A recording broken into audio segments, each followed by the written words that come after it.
டேய் ஏடா இப்படி மூச்சு வாங்கி ஓடி வர? சாரிப்பா, சாப்பாடு ஒருவேளை சாப்பிடல செத்தா போடுவேன். இல்லை, மாத்திரை இருந்தது. என்ன மாத்திரை? எப்படி மூச்சு வாங்குது பாரு. ஏய் எங்க உட்கார்றா ஒரு நிமிஷம். ஏய் கொஞ்ச நேரம் பொறுத்து தண்ணி குடி, உடனே குடிச்சிடாத. புரியுதா? புரியுது. சரிப்பா. ஐயோ தேவராஜ், பசங்களுக்கு இந்த மாதிரி இடம் கொடுக்காதயா. நாளை பண்ணி சாப்பாடு எடுத்து வர மாட்டானுங்க. பிள்ளைங்க சாப்பாடு எடுத்துட்டு வரவனுங்கண்ணே, நம்ம வேலைக்கு போறோம்.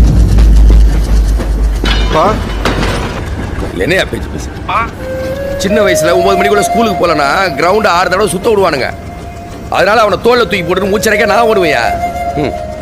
இன்னைக்கு அவனுக்கு மூச்சு வாங்கறத பார்த்தா எனக்கு மூச்சு அடைக்குதுயா. பிள்ளைங்க அது செய்வானுங்க இது செய்வாங்கன்னு எதிர்பார்த்து வளர்த்தா அது அப்படிக்கே